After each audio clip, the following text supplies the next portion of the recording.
हाँ जी, very good afternoon. अभी यार देखो, हम अपनी पुरानी वीडियो में पेपर 1 की बात कर रहे थे कि पेपर 1 का फॉर्मेट क्या रहा कल के दिन मेंस एग्जामिनेशन में। आज के दिन मैं आपसे बात करता हूँ, मतलब अब वाली स्लॉट में, RBI mains examination paper 2। Paper 2 was challenge paper. Same day था, दोपहर की शिफ्ट में 12:30 बजे पेपर स्टार्ट हुआ था, 11:30 बजे हमें रिपोर्ट करना था। लगभग 1 घंटा था। और एक बात बड़ी इंटरेस्टिंग थी यार, मैंने जो नोट की, सालो तुम पूरे साल में कुछ पढ़ते नहीं, ठीक है। जो 10:30 बजे पेपर ख़त्म हुआ, 11:30 बजे आपको पहुंचना है भाई। ये नहीं कि बंदा कुछ खाए पिए, सारे लगभग 5:30-6 बजे के आसपास अपने घर से निकले हुए हैं। क्या कर रहे थे यार लोग? रजिस्टर लेके रट्टे लगा रहे हैं, हाथ में रजिस्टर लेके। जो ये लास्ट मोमेंट पे पढ़ते हैं ना, मैंने तो यार 1-2 को बोल दिया था, भाई प्लीज़ बंद कर दो किताबें, पढ़ना है तो थोड़ा दूर होके पढ़ो, मेरे साथ बैठ के मत पढ़ो, इरिटेशन होती है ऐसे लास्ट मोमेंट पे जो किताबें खोल के बैठा हो पेपर के जस्ट आधे घंटे पहले। तो पूरे साल यार तुमने कुछ पढ़ा नहीं, लास्ट मोमेंट पे पढ़ के कौन से कौन झंडे गाड़ दोगे? गाड़ भी लोगे तो दूसरे को मत परेशान करो, नेगेटिव एक्सटर्नैलिटी बन जाती है फिर ऐसे। तो ये काम मत किया करो यार, पेपर के जैसे आधे घंटे पहले आप बैठ के पढ़ रहे हो। इनफैक्ट पेपर के एक दिन पहले नहीं पढ़ना चाहिए, बिल्कुल भी नहीं पढ़ना चाहिए। जितना आपने पढ़ लिया ठीक है, कोई दिक्कत नहीं है, जो पढ़ना था पूरा साल पढ़ने को मिलता है तो पढ़ा करो। भाई लास्ट मोमेंट पे पढ़ रहे हो तो यार ये काम मत किया करो प्लीज़, बहुत बेकार लगता है मेरे को तो ये सब।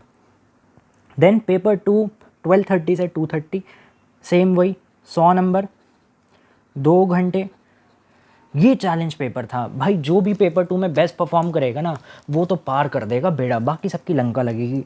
तो वो पेपर 2 में भी वही सेम फॉर्मेट है, सेक्शन ए, सेक्शन बी, और यहाँ से आपके कंपलसरी 2 क्वेश्चंस है, यहाँ से भी आपके 2 क्वेश्चंस है कंपलसरी। और जो सेक्शन ए था ये माइक्रो का था, माइक्रो, एमएमई, स्टैट्स एंड इकोट्रिक्स। यहाँ पे ज़रूर पार्ट थे, बट पेपर 1 में कोई भी पार्ट नहीं था, सीधा 20 नंबर का फुल फ्लैश क्वेश्चन था। न्यूमेरिकल में पार्ट बने थे, 2-2 नंबर, 3-3 नंबर, 1-1 नंबर ऐसे करके। तभी मैंने पेपर 1 में न्यूमेरिकल उठाया, यहाँ भी मैंने ट्रिक्स का क्वेश्चन उठाया था। Paper based purely Indian economy.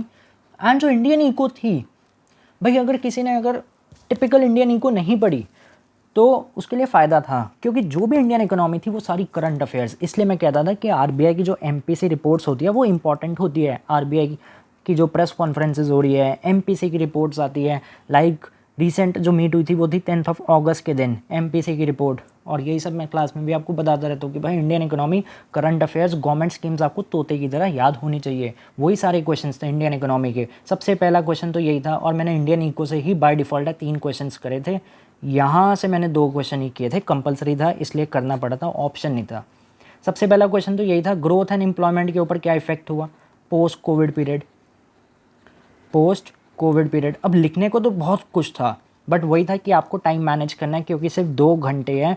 और जैसे पेपर आता है वैसे उल्टा टाइमर शुरू हो जाता है, रिवर्स टाइमर चलता है। तो जब कोई चीज़ रिवर्स चलती है ना, तो बंदे के ऊपर मेंटली प्रेशर में और आ जाता है। इसलिए आप पूरा पेपर पढ़ ही नहीं सकते, आप सीधा देख रहे थे भाई क्वेश्चन ये है, चलो जी लिखना शुरू करें। बट मैंने पहले 2-3 मिनट में डिसाइड कर लिया कि कौन से क्वेश्चन मेरे को पिक करने हैं, ताकि आगे चल के दिक्कत ना है और ऐसा ना हो कि मैं बीच में फंस जाऊँ। तो growth and employment post Covid period में क्या था। सेकेंड क्वेश्चन जो था, इसके 2 पार्ट थे। पहला तो ये था फाइनेंशियल स्टेबिलिटी के रिगार्डिंग, बैंक प्रॉफिटेबिलिटी का फाइनेंशियल स्टेबिलिटी के ऊपर क्या इफेक्ट होता है, ये 10 मार्क का क्वेश्चन था। फिर दूसरा था फाइनेंशियल सेक्टर के रिगार्डिंग क्या क्या इनिशिएटिव्स लिए गए, ये भी 10 नंबर का क्वेश्चन था। तो ये 2 क्वेश्चन तो मैंने निपटा दिए थे यहाँ से। एंड उसके बाद एक अपना रिसेशन के रिगार्डिंग कोई क्वेश्चन था कि भाई रिसेशन के अंदर बताओ क्या है। वो मैंने ज़्यादा ध्यान नहीं दिया, क्योंकि मेरा जो थर्ड क्वेश्चन पिक हुआ था वो था अपना विद रिस्पेक्ट टू आरबीआई का इन्फ्लेशन टारगेटिंग के रिगार्डिंग, क्या क्या स्टेप्स आरबीआई ने लिए to target the inflation.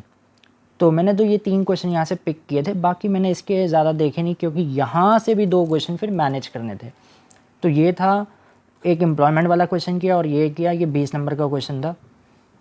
So these were the 3 questions जो मैंने यहाँ से पिक किए। और यहाँ पे पहला क्वेश्चन माइक्रो का न्यूमेरिकल, प्राइस डिस्क्रिमिनेशन, 8 नंबर का क्वेश्चन। सब पार्ट थे इसके। ए पार्ट था प्राइस डिस्क्रिमिनेशन, बी पार्ट था इसमें एक कॉस्ट फंक्शन का न्यूमेरिकल था, ACMC निकालना था, that was easy question, 5 number का क्वेश्चन था, 8 पंजे 13। एक अपना और था, प्राइस इलास्टिसिटी निकालनी थी, 7 नंबर का था वो, प्राइस इलास्टिसिटी बताओ। तो ये पहला क्वेश्चन था यहाँ पे। दूसरा जो क्वेश्चन था यहाँ पे वो था विद रिस्पेक्ट टू, उसके भी पार्ट बने हुए थे। एक LPP का था, लीनियर प्रोग्रामिंग सिंप्लेक्स मेथड, एक प्रोबेबिलिटी का उसमें क्वेश्चन था, एंड एक आपका जो था इंडेक्स नंबर का क्वेश्चन था फिशर के ऊपर। बट मैंने ये सब ज़्यादा ध्यान नहीं दिया क्योंकि कई बार होता है भाई LPP और प्रोबेबिलिटी तो मैं देखना ही नहीं चाहता था बिल्कुल भी। और जो फोर्थ पार्ट था डैट वाज इकोटेक्स का फुल फ्लेज, y की वैल्यू दी है, x की वैल्यू दी है, find the regression equation y on x, दूसरा फाइंड r स्क्वायर, मतलब जो हम प्रॉपर क्वेश्चन करते हैं एनोवा टेबल के रिगार्डिंग। तो ये तो चैप्टर नंबर 2 बनता है हमारे इकोट्रिक्स का। तो मैंने ये वाला क्वेश्चन पूरा किया 20 नंबर। And TSS is equal to ESS plus RSS। ये कैलकुलेटर ने मेरा बड़ा दिमाग ख़राब किया था, ऑनलाइन वाला जो था, बहुत टाइम वेस्ट हुआ था मेरा कैलकुलेशन में, और फाइनल आंसर मेरा मैच कर रहा था। TSS is equal to ESS plus RSS, points का डेसिमल था, बट ठीक है, मैंने कहा यार अप्रॉक्स आ रहा है, कोई इशू नहीं है, इतना टाइम लग नहीं सकता। और ये 2 क्वेश्चन मैंने देखे नहीं बिल्कुल भी, क्योंकि इकोट्रिक्स नज़र आ गई तो इसको आड़े हाथों ले लिया, ये वाला क्वेश्चन लपेट लो। कॉस फंक्शन 5 नंबर का AC निकालो, MC निकालो। और ऐसी सेम हम इकोट्रिक्स में भी तो करते थे, फंक्शनल फॉर्म्स, वहाँ पे भी तो मैं आपको एक क्वेश्चन करवाता था, conditions for the cubic polynomial क्या रिस्ट्रिक्ट होनी चाहिए। तो ये मेरे को आसान लगा, इसलिए मैंने ये निपटा दिया। इलास्टिसिटी गलती से निकालनी आती है तो ये कर दी। न्यूमेरिकल का मेरा आंसर नहीं आ रहा था, प्राइस डिस्क्रिमिनेशन का, तो ये क्वेश्चन ने मेरे को परेशान किया था। एंड ये मैं अच्छे अच्छे आंसर लिख के आया था इसमें कि भाई यहाँ पे कवर अप हो जाए।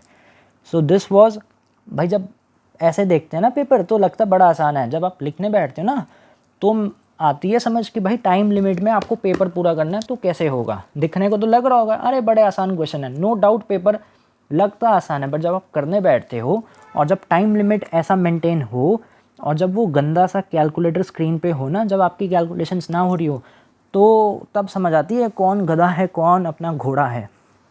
तो वही बात है, जो इस पेपर में बेस्ट करेगा वो पक्का इंटरव्यू के लिए कॉल आएगी उसे। तो जो इस पेपर में खेल जाएगा बढ़िया वो आगे निकल जाएगा। लेट्स सी रिलेटिव लेवल पे कौन कितना आगे जा पाता है, क्योंकि इंडियन इकोनॉमी ही सबने की होगी। और जहाँ तक मुझे लग रहा है लोगों ने इकोट्रिक्स जैसे आती होगी उसने ये वाला सवाल किया होगा, जिसको इकोट्रिक्स नहीं आती होगी उसने ये LPP प्रोबेबिलिटी या इंडेक्स नंबर का पार्ट था वो निपटाया होगा। सो ये है जी आपका पूरा का पूरा फॉर्मेट। ये दोपहर की शिफ्ट में हुआ था, सिंगल डे में।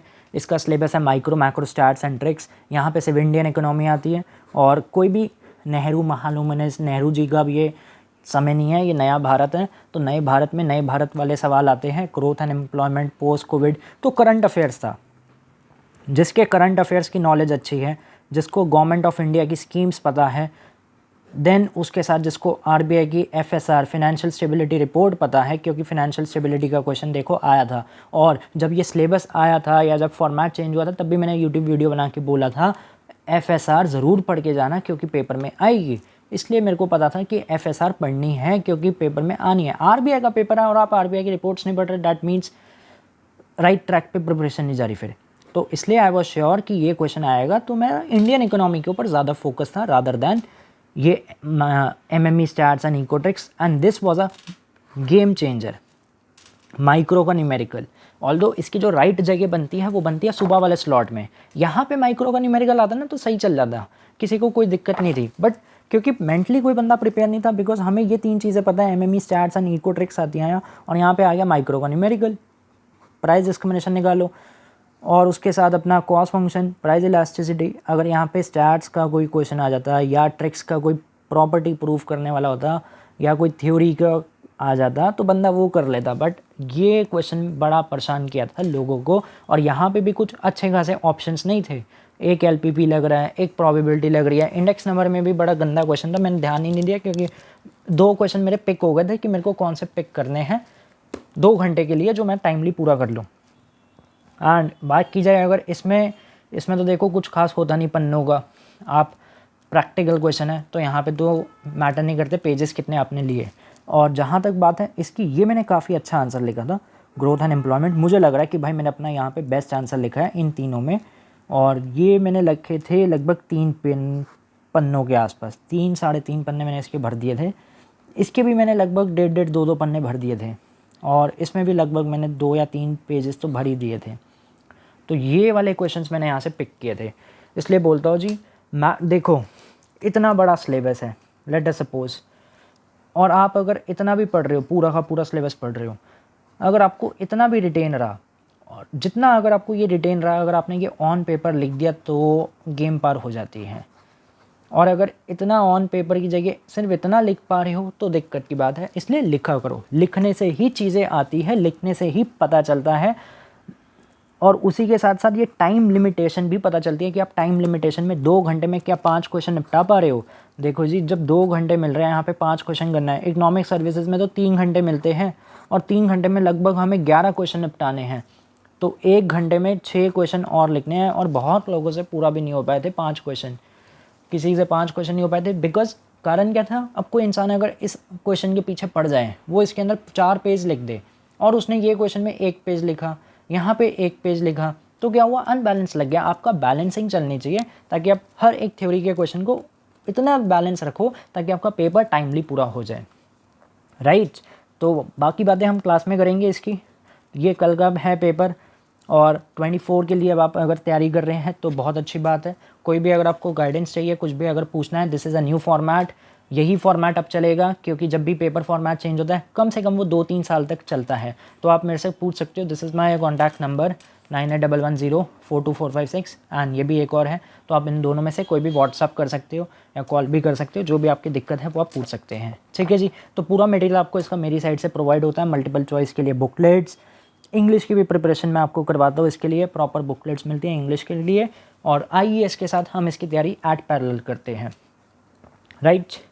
आई होप आपको ये पेपर का फॉर्मेट समझ आ गया हो। तो प्लीज़ अगर कोई भी डाउट्स है, if you are aspirant of RBI, अगर आप चाहते हो कि आप RBI में काम करना, आपका एक इंटरेस्ट है RBI में काम करने का, तो आप ज़रूर मेरे से कांटेक्ट करके पूछ सकते हैं, ठीक है जी। ओके जी, thank you so much and प्रभु परमात्मा सभी को खुश रखें।